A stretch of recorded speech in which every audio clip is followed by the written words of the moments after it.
Here are 9 of the best 90s fads. Number 9, Pogs. Playing and collecting Pogs has to be one of the craziest fads ever. How could playing a game trying to flip a bunch of cardboard circles get so popular? Pogs got their name from the popular Hawaiian juice Pog, which was made out of pomegranates, oranges, and guava, hence the name Pog. Pog bottle caps were the original cardboard caps that were collected and used to play the game. The game of flipping milk caps possibly originated in Maui, Hawaii during the 1920s or 30s, although a similar game was played in Japan as well. The game got a resurgence in the 90s after an elementary teacher in Hawaii used this method to teach her students math.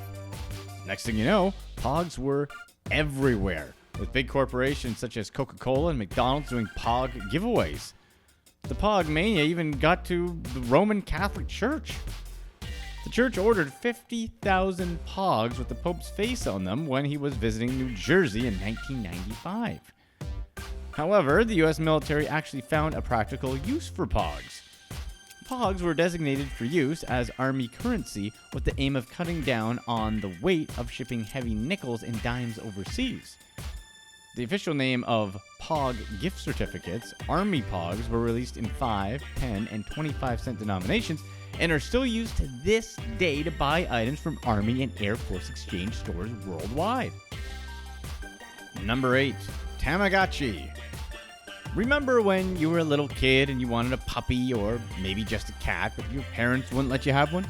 That's probably the time that your parents thanked their lucky stars that Tamagotchi was invented. Maybe that didn't exactly happen to you. Okay, maybe that didn't happen to a lot of people. But it seems that the Tamagotchi was a perfect pet for a lot of people. The love for all things virtual began sometimes in 1996 with the invention of the Tamagotchi. The one responsible for this genius creation was a Japanese lady named Aki Maita, who got her inspiration by observing what people enjoyed most, their pets and their gadgets. Hey, why not put the two of them together? The name translates into English as an egg watch, which pretty much sums up exactly what the Tamagotchi is. The Tamagotchi mania spread around the world from Japan. It seemed like every kid had a Tamagotchi hooked on the loop of their jeans. The device itself was pretty easy to handle, as it only had 3 buttons and a relatively loud speaker for its size. Back in the 90s, to keep your Tamagotchi going, your job was just to feed, play, and clean your pet. But apparently, modern versions require you to find your pet a mate and also make it get a job. Sure, okay. I'm guessing anyone that ever had a Tamagotchi would agree it was the perfect pet most of the time because, hey, at least you could scoop its virtual poop with the press of a button. Number 7, REEBOK Pump. Considering the mega popularity of the NBA during its heyday in the 80s and 90s with Michael Jordan and other superstars in their prime, it's no wonder Nike and Reebok were going head-to-head in a heated competition for supremacy in the market for basketball shoes. It was actually a really intense rivalry going on, as it wasn't just MJ blazing through the field in his Air Jordans. Reebok had some amazing athletes of their own as well. They had signed Shaq and Shawn Kemp to lucrative shoe deals, and let's not forget that Dee Brown won the 1991 dunk contest in a pair of Reebok pumps, which he pumped up before the contest, and that only fueled the craze for pumps even more.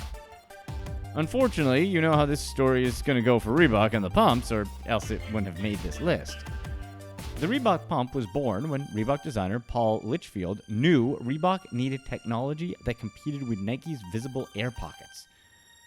They introduced the so-called pump system, which was basically a shoe with an inflation system in it that gripped your feet for a customized fit and gave better overall support.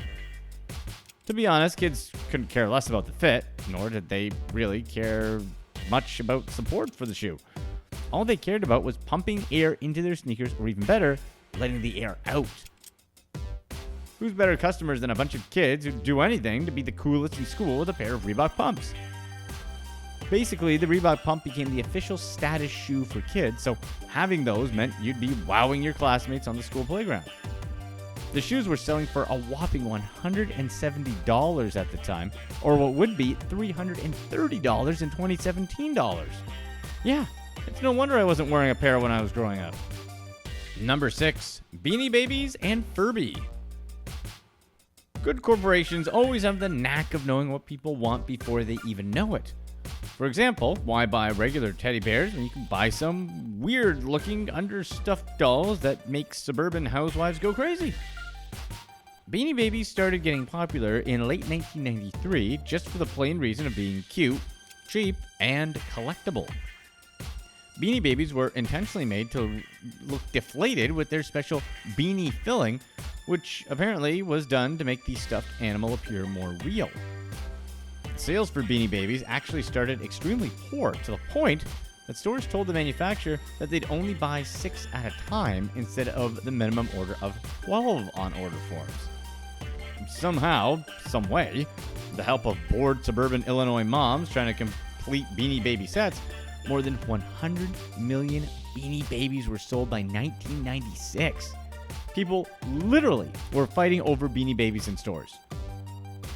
Following in the footsteps of Beanie Babies, the Furby was another pretty weird looking for a stuffed animal, but hey, at least this little guy did something. More than 40 million Furbies had sold since its introduction in 1998. Come on, who could resist a gremlin-looking doll that was programmed to speak? The Furby spoke Furbish and English, and the more you played with it, the better it would get at talking, which I guess kind of made people feel like they had a real pet. You could feed it by holding a spoon on its tongue, though a bunch of people just held their fingers to its mouth. Which of you guys out there still have a Beanie Baby or a Furby? Number 5, the Macarena song. Singing, or better said screaming, "Hey Macarena," at the top of your lungs while doing the Macarena is something that I'm gonna guess roughly 98% of people between the ages of 5 and 65 had done when the Macarena song was first released in 1994. Okay, don't hold me to that number, but let's just say a ton of people have done the Macarena at least once. The song was by Los Del Rio, a Spanish duo who had no idea that their rather mature adult-themed song would be a huge hit that spread all around the world. No one stayed immune to the Macarena fever, and somehow that song remained on the top of the charts for quite some time. Remember how many times this song was played on the radio, on TV, and at completely random places?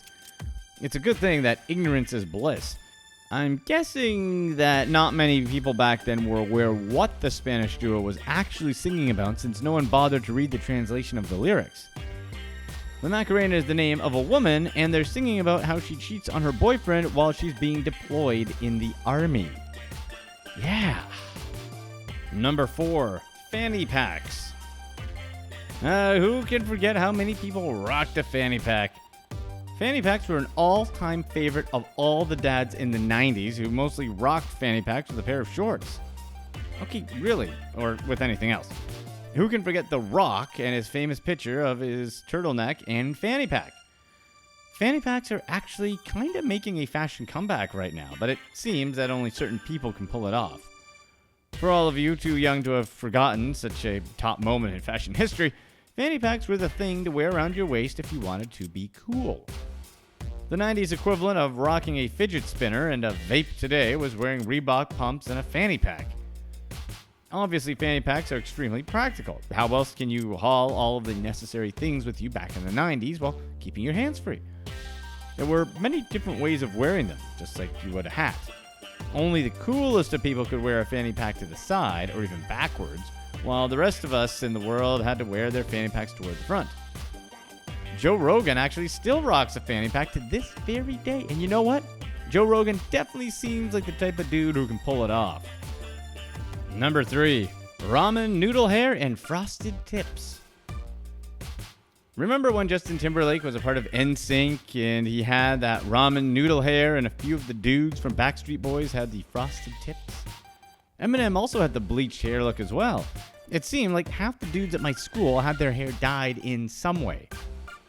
If you were in high school in the late 90s, then you had to do some of the gimmicks that guys did in the many boy bands that sprang to life during the 90s.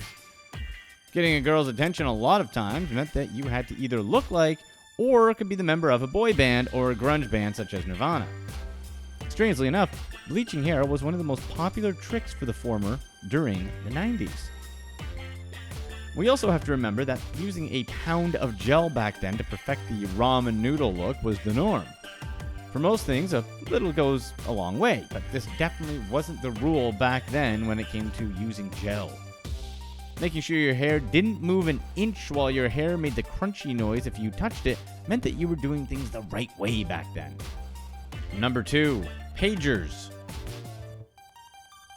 The only thing cooler than a fanny pack around your waist back in the 90s was a pager clipped to your belt. The fact that a lot of schools had banned pagers at school also gave whoever had one just that much more street cred for having a pager. I mean, when your pager beeped and you had to go make a phone call, that simply automatically meant you were one of the coolest kids around. Also, somehow, anyone that had a pager was always suspected of being a drug dealer no matter how many straight A's they got. Pagers actually go way back to the 1950s, and no, they weren't invented for rich kids to show off. Hospitals were the first that started using pagers, but they weren't available for the general public. The real boom on the pager market happened during the early 90s when people somehow got hooked on the whole texting idea, which obviously exists in a different form. By 1994, there were 64 million pager users around the world, and I think it's safe to say not all of them were doctors or nurses. Motorola and Apollo were the biggest pager manufacturers back then, something like Apple and Samsung today. Both companies kept trying to win customers over until the era of the cell phones began, and then people got hooked on talking again. That is, until we got smartphones and we started texting again, in addition to a whole bunch of other things. I'm just wondering when we're going to start getting computers implanted into our brains. Number 1, Game Boy. Did Nintendo know the hit they'd have on their hands when Nintendo finally brought the portable gaming concept to life? When the Game Boy was first released in the US in 1989, it sold more than 1 million units in just a few weeks. And it sold 40,000 units on the first day of release. The Game Boy and Game Boy Color eventually sold over 100 million units throughout the 1990s. What was great about the Game Boy, you ask? You could take it everywhere with you, and it used regular batteries. But if you really want to be plugged into a wall, an AC adapter was an option as well. Although it wasn't as advanced as other handheld gaming systems at the time, such as Sega Game Gear or the Atari Lynx, the Game Boy's excellent battery life, rugged hardware, and popularity of well-known Nintendo classics for its games made it much more successful than competitors. Even girls got into it too. In 1995, Nintendo announced that 46% of Game Boy players were female, which was much higher than the percentage of female players for both the Nintendo at 29% and the Super Nintendo at 14%. In 2009, the Game Boy was inducted into the National Toy Hall of Fame 20 years after its introduction. Hold up, there's a National Toy Hall of Fame? Today's kids have no clue the struggles back then of having to lug cartridges around or having to keep the lights on in the back of the car just to play. However, even with how advanced games have become on cell phones, Game Boy classics such as Super Mario Land or Tetris can still hold its own against many modern games. Here's what's next. Let's just snip right into it. A circumcision is a procedure in which the foreskin of a penis is removed so the head of the penis is exposed. While the procedure itself seems a bit unusual and unnecessary for some to say the least, others still practice it today for a variety of reasons.